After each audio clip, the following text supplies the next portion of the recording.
Good morning students, कैसे हैं आप लोग। बीकॉम सेकेंड ईयर की क्लास में जो पेपर मैं पढ़ा रहा हूँ प्रिंसिपल ऑफ बिजनेस मैनेजमेंट, और इस पेपर के अंतर्गत आज का जो मेरा टॉपिक है वो है लिकर्ट की प्रबंध प्रणाली।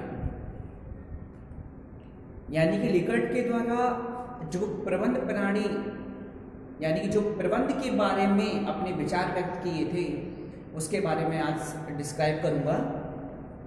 तो देखते हैं कि लिकर्ट के द्वारा जो प्रबंध प्रणाली विकसित की गई थी उसमें क्या दिया गया है। ठीक है, सबसे पहले हम बेसिक बात करते हैं। लिकर्ट का पूरा नाम था रेसिल लिकर्ट। रेसिल लिकर्ट ने लगभग 30 वर्षों तक अपने साथियों के साथ मिलकर रेसिल लिकर्ट ने लगभग 30 वर्षों तक अपने साथियों के साथ मिलकर अमेरिका की मिशिगन विश्वविद्यालय में प्रबंध की शैलियों अथवा प्रणालियों पर व्यापक अध्ययन किया था। जो लिकर्ट थे उन्होंने, मैं आपको क्या बता रहा हूँ यहाँ पे, ये ध्यान से सुनना है आपको कि जो लिकर्ट थे उन्होंने लगभग 30 वर्षों तक अपने साथियों के साथ मिलकर अमेरिका के एक विश्वविद्यालय है जिसका नाम है मिशिगन, यानी कि अमेरिका की मिशिगन विश्वविद्यालय पर प्रबंध की शैलियों और प्रणालियों पर एक व्यापक अध्ययन किया था। ठीक है, और व्यापक अध्ययन करने के उपरांत उन्होंने नेतृत्व व्यवहार को समझाने के लिए कई अवधारणाएं एवं दृष्टिकोणों को विकसित किया था। उन्होंने क्या किया था कि जब उन्होंने मिशिगन विश्वविद्यालय पर शोध वर्क किया, 30 वर्षों तक लगभग शोध वर्क किया था, और उस 30 वर्षों के शोध कार्य में उन्होंने प्रबंध की शैलियों अथवा प्रणालियों के बारे में क्या किया था, व्यापक अध्ययन किया था। और उस व्यापक अध्ययन में उन्होंने नेतृत्व व्यवहार को समझाने के लिए कई अवधारणाओं तथा दृष्टिकोणों को विकसित किया था।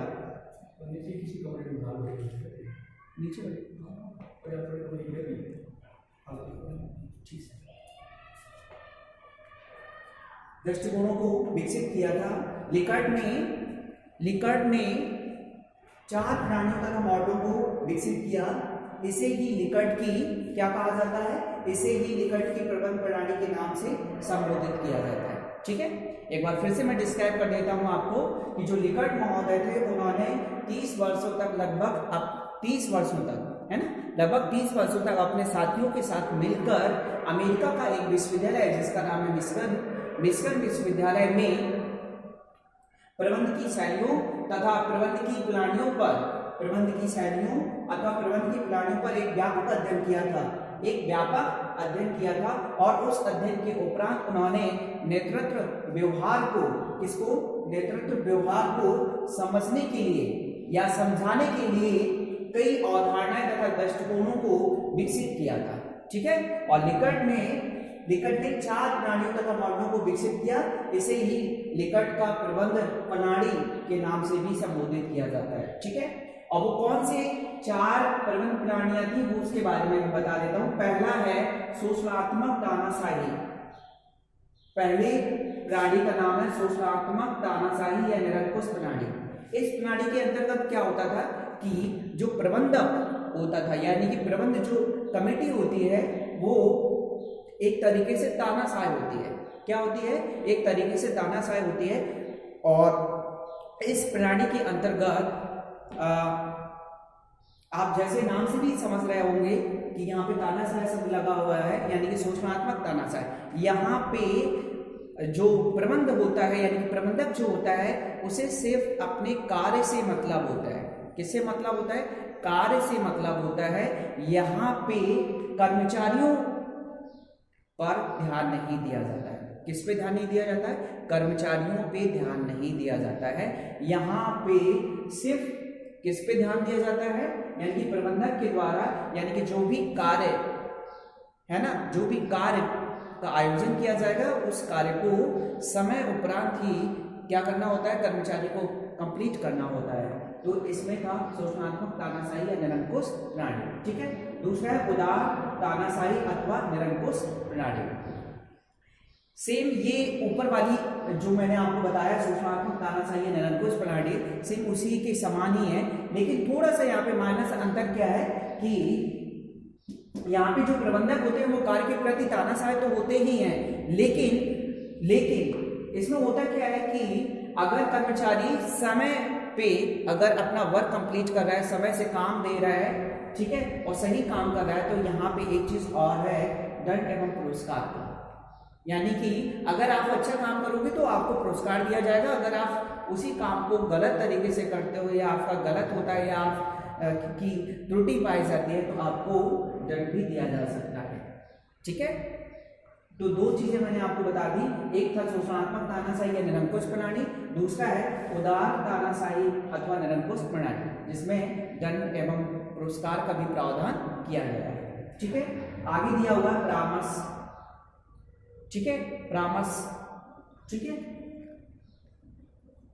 इसमें होता क्या है, इसमें होता है कि लिकर्ट की जो प्रबंध प्रणाली होती है, इसके अंतर्गत जो तीसरा है परामर्श, जिसमें मैंने बताया आपको कि इसमें होता क्या है कि इसमें बिल्कुल अपोजिट हो जाता है। क्या हो जाता है, बिल्कुल अपोजिट हो जाता है ऊपर वाले की तरह, ऊपर वाले से यानी कि शोषणात्मक तानाशाही से। इसमें होता क्या है कि यहाँ पे जो प्रबंधक होता है वो कर्मचारियों के साथ में मिलके क्या करता है, साथ में मिलके क्या करते हैं, काम करते हैं, और साथ में अगर कर्मचारी को किसी प्रकार की परेशानी हो रही है काम को करने में, तो उसमें वहाँ पे समाधान भी किया जाता है, यानी सलाह दी जाती है और समाधान भी किया जाता है। ठीक है, इसमें ठीक है, आगे दिया हुआ नेक्स्ट सहभागिता अथवा प्रजातांत्रिक। सहभागिता और प्रजातांत्रिक का मतलब है कि यहाँ पे जो प्रबंधक होता है वो कर्मचारियों के साथ में मिलके काम करता है, साथ में मिलके काम करता है, लेकिन ऊपर की जो प्रणालियां थी यहाँ पे प्रबंधक और कर्मचारी की भूमिका अलग अलग होती है, लेकिन यहाँ पे सहभागिता अथवा प्रजातांत्रिक प्रबंध प्रणाली के अंतर्गत जो प्रबंधक होता है और एक जो कर्मचारी होता है, दोनों के बीच में क्या होता है, संबंध होते हैं, और यहाँ पे प्रबंधक जो होता है वो कर्मचारियों के साथ में मिलके काम करते हैं। ठीक है, मिलके काम करते हैं, इसलिए इसको सहभागिता अथवा प्रजातांत्रिक प्रबंध प्रणाली भी कहा जाता है। ठीक है, आगे दिया हुआ लिकर्ट ने 4 जो प्रणालियां थी या 4 जो मॉडल थे उनको विकसित करने के लिए 7 चरणों को भी सम्मिलित किया था। किसको, 7 चरणों को भी सम्मिलित किया था, और वो 7 चरण कौन से मैं बता दे रहा हूँ, वो 7 चरण कौन से। पहला चरण नेतृत्व, यानी कि एक प्रबंधक की भूमिका बहुत अच्छी होनी चाहिए। कैसी होनी चाहिए, यानी कि उसका जो नेतृत्व है वो इतना अच्छा होना चाहिए कि कर्मचारियों को प्रबंधक की बात आसानी से समझ में आए। ठीक है, दूसरी चीज है अभिप्रेरणा, यानी कि अभिप्रेरणा भी बहुत जरूरी है, यानी कि अगर कर्मचारी किसी कारणवश उस कार्य को करने में नर्वस हो रहे हैं या किसी प्रकार का उन्हें मोटिवेशन की जरूरत हो रही है, तो आपको मोटिवेशन भी समय समय पर देना बहुत जरूरी होता है। दूसरा है संदेश वाहन, तो संदेश वाहन भी बहुत जरूरी है कि इंफॉर्मेशन समय से हर व्यक्ति तक पहुंच जाए, ये भी बहुत जरूरी है। कोई भी सूचना है, अगर कंपनी के द्वारा कोई भी सूचना निकाली जाती है तो वो सूचना समय पे कर्मचारियों को, है ना, और कर्मचारी के बाद आपका जो ग्राहक होता है, ग्राहक को, यानी कि समय पे अगर सारी जानकारी सभी को मिल जाए तो बहुत जरूरी होती है।